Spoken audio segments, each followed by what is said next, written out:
am Paco, and you're watching Bad Witch Books. It's me. It's moi. Welcome back to my channel. And today we're going to be doing my March wrap-up. It is already the, April. It is, like, technically the 5th, I believe. I don't know what date it is. I just know it's the beginning of March. I mean, April. March went by super quick. Super quick. And also really long. March was a lot for me, because of work. I work at the Golden One Center, and it was just a lot because I a basketball arena, and we had what is the game word for it? It is game March Madness. So legit, I had like 4 days off in March in total. And so mentally, it was a lot, and it just put me in a really bad reading slump. So I did not read as much as I wanted to. I still haven't recovered from that reading slump. I'm like getting out of it. I'm trying to catch myself up on my Goodreads goal, but it pushed a bitch behind. So I only read a total of 7 books. I did not count the page number. Maybe I should have done that. Maybe I'll add a clip of that here. Of the 7 books I read, 1, 2, 3 are adult fantasy books. 1 is adult magical realism book. 1 is a dark romance. 1 is a 2 actually are adult young adult books. I actually read 8 books. And 1 is a comic bind up. So let's get into the wrap up, shall we? So the first book I finished in the month of April was Knights of X by Tini Howard. And she was the author, and let me see if I can find the artists on here. The artist in color, so I can give them their due diligence. So, Tini Howard was the writer. Bob Quinn was the artist. The color artist was Eric Akrigine. Letters were by VC Ariana Madler, and the cover art was by Yannick Platique and Alejandro Sanchez. So, this is the book. This book follows the story of Excalibur. So it follows Betsy Braddock, Captain Britain, as she, after the events of Excalibur, where she is left in the other world, she calls for a mission to find the mutant Holy Grail, and she summons the Knights of X. So for like a prophesized team of mutants are then formed to find this Holy Grail before the evil army of Merlin and King Arthur, who are both like anti-mutant people, are trying to get it. I really liked it. I like where this took Betsy and especially Rachel's character, who I love them both. I love that it allows them now to be queer as they are. Rachel's finally Mother Ascani, and I really enjoyed it. The art was fantastic. I just love the growth for especially Rachel and Betsy were. Like, the art and the coloring is just, like, fantastic. I read the digital version, but I do have it physically because I love it. And, I mean, I love Tini Howard's writing. So, I've been loving the journey of Betsy Braddock, and I'm excited to continue into the Betsy Braddock solo run. That was 4 stars. Okay, next book is Glint by Raven Kennedy. This is a dark fantasy romance, and it is a King Midas retelling, and it is about a girl.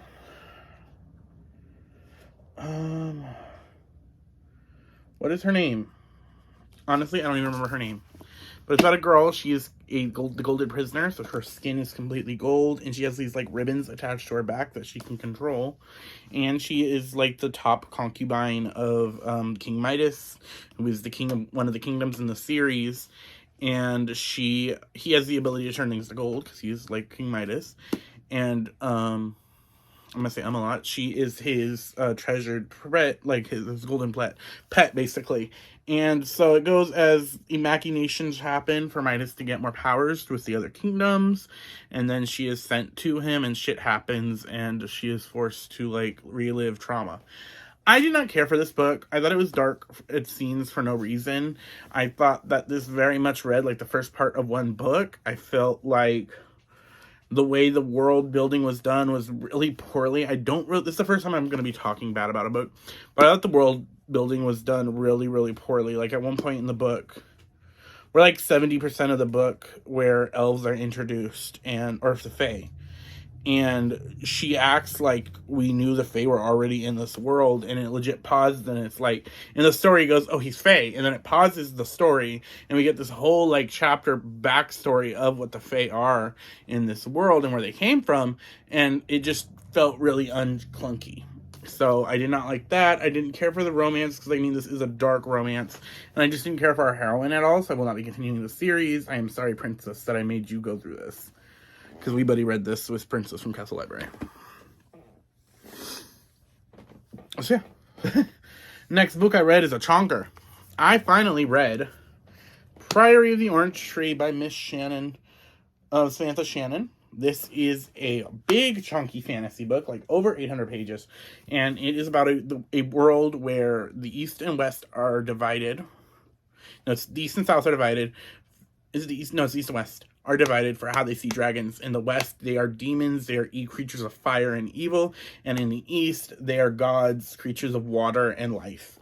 And 1,000 years ago, this giant dragon, the great... what is he called? He is called... he's like the great evil, basically. He rose and he was defeated. And it is said that as long as this line of queens stays in line, they keep having heirs, that he will be kept sealed away.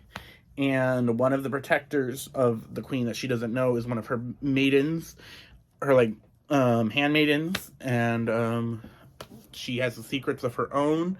She has some fire magic secrets. It's really good. This is a big epic fantasy, and there is so many like different players on the board, and it took a minute for me to get into.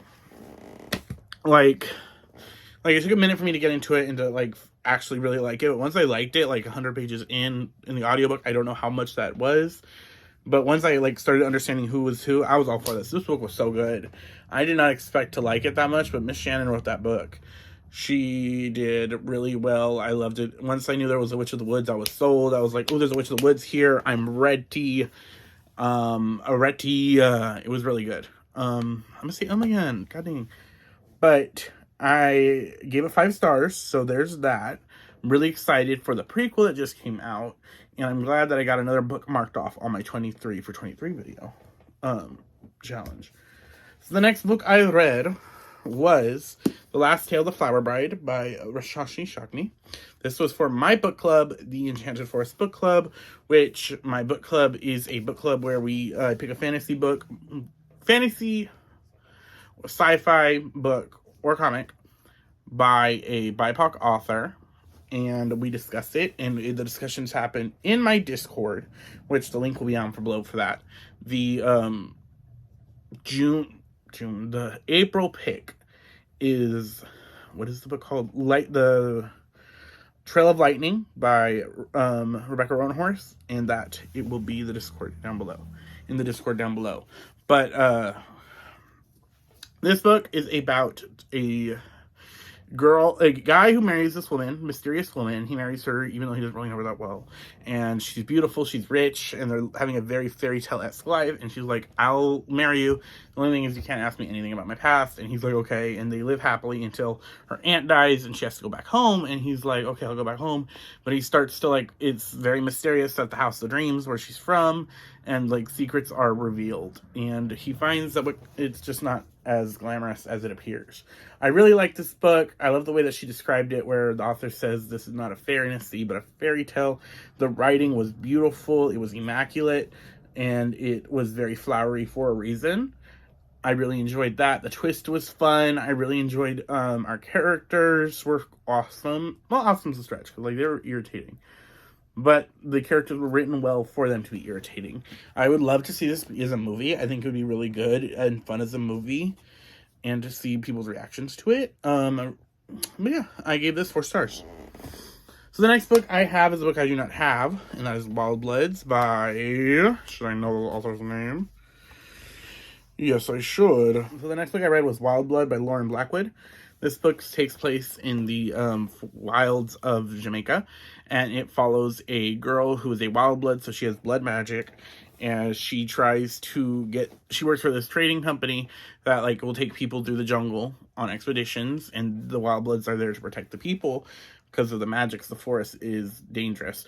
Now, I wanted to like this book. This book had the bones for me to like it. The jungle, like that, when she was talking about the magic, when she was talking about the jungle, when she was talking about like our main character herself was really interesting, and I liked her and I liked her story. But the romance was just too distracting for this book, and it completely shifted the tone. And the tone was really weird because it would get really dark, and then the romance would come up with something like legit. There's a scene where it describes something that happened to the love interest parents that's like really dark. I'm not gonna say it here because I don't want to get spoilers or trigger anybody, but like something that's really serious. And then it's like not talked about again. It's just kind of thrown under the rug in like a sentence later. Like our main character is like, I don't even know what that is. And it's just really, really weird. So the romance just didn't mix well for me. I'm giving this 3 stars because I did like the world. I liked the magic. I liked the writing, but it just really was unclunky. I read this for my book club, and the book club agreed as well that it just was really distracting and really weird. So I might try this author's debut, but I've heard somewhere else that the romance also sucks in that. So I'm not sure. But, I would recommend it, though. It was still good. I would check it out because, like, the world was fun and the magic was really interesting. And, like, I felt like the author had stuff to say, but the romance just was not doing it for me and distracted it a lot for me. So the next book, of course, is another 5-star read. That is The Dragon Republic by R.F. Kuang. I am in the middle of The Burning God right now, and I am convinced that R.F. Kuang does not know how to write a bad book. R.F. Kuang just knows how to do immaculate work. I love this book. This book follows Rin as it continues from the events and the revelations that she learned in the Poppy War, as she continues to fight for Nikata and fight for herself. I love it. It's so good. The series is so good. Rin is such an angry character. She is such a mess of a person that I love that we are allowed to have her as a female main character, because I feel like a lot of the times female characters usually have to be perfect, they have to be poised, but Ren is messy, she is angry, she is stubborn, and I love that about her. I love this. The fighting scenes are immaculate. The like plot twists some I don't see coming are so interesting. The world building is so fantastic. The magic is so cool. I just really love this series. A lot of people are like distracted by the war scenes, but I find them really interesting. Like, I'm not even a huge war person, but like they're interesting. Like right now I'm in the middle of The Burning God, and it's not slow at all, even though I've heard nonstop that The Burning God was really slow. But 5 out of 5 stars for The Dragon Republic. I'm really hoping that The Burning God keeps the way through, because this will be a 5 out of 5 series. Very excited for that. Boom. Next book I read was a reread, and that is The Assassin's Blade. This is my fake great cover copy, and that's Prince Dorian on there. But this is the sequel to Throne of Glass. This is follows Selena after the events of the first book, where she is now the king's champion, and she has to now work as his assassin. And shit happens. I don't want to get too much into it for spoilers, even though this book is a bunch of years old. But I really enjoyed it. For me, with Sergei Manis's books, they are not like R.F. Kuang books, where like R.F. Kuang books are like I go into depth, I feel it. Like I feel like there's a lot you can go into. With Sergei Manis books, I feel like it's really easy cotton candy reads for me, where legit I have it on, and I had the audiobook on 2 times speed at work one day, and I was given a job to organize glassware, and I was just able to put it in and just do it all, get all the work done, and legit finished it that day. And it was just really enjoyable. Like, it's something I don't need to focus a lot on. And yes, it is a reread, so I enjoy that aspect of it. But also, I do like of how quickly I can get through a Sergei Manis book. Is one thing I enjoy about it. And I do love this series most of all, compared to our other series. So yeah, this was a 3.5 star. Very excited, because we are getting into my favorites of the series coming soon, with Air, Fire, and Wind and Shadows. Very excited. Also, I am hosting a Throne of Glass readathon, thanks to Princess from Castle Library. And those are being held on my Discord. which again is down below. The links and stuff will be down below. Now, the last book I did finish on April 1st, but this is my booktube channel, so I will have it here. And that is Heart of the Sun Warrior by Lynn Tan. I did not read my gorgeous Fairyloot edition, but like I want to show it off because it's so pretty, and like I don't have anybody in life that I can show shit off to like this that's like would care, so I'm hoping that it makes you jelly. But this book follows Xing Ying as she continues, as after the end of the first book, she is living peacefully on the moon with her mother, the goddess of the moon, Chang'e, and things start happening where she is forced to go back into a battle and shit like that happens. And I don't want to get too much into the spoilers for this book. But I really enjoyed this. I do think this book followed a more linear plot than Daughter of the Moon Goddess. Because one thing about Daughter of the Moon Goddess was, even though it was like a linear plot, of course, it followed a lot of different points in our character's life. This one had a more like linear plot, so it was a little easier to follow. But I still enjoyed it. Like overall, I love this duology. I think I enjoyed Daughter of the Moon Goddess a little bit more, but I don't know. Even then, I kind of want to like just...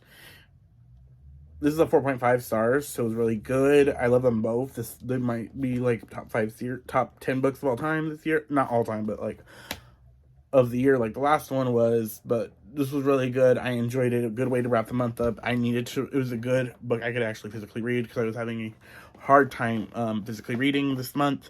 And so I really enjoyed that aspect of it. Like the world building was immaculate. I love the characters. It was sad. But I really liked the points where our characters left off. I was really happy and satisfied with that. I liked the way that she wrapped up the love triangle that we had. So I really enjoyed that. But yeah, that was what I read this month. I think my favorite read, of course, were The Pride of the Orange Tree, followed by Dragon of the Republic. Because, oh, they were so good. It could be tied between the two. But let me know what you guys read this month. What was your favorite reads? If you've read any of these books, if you have opinions on those. All the links for my channel, all my other info will be down below. My Instagram, my Twitter, my TikTok that I hardly use will be down below. I post new videos on Fridays and vlogs on Wednesdays, and I will see you guys later.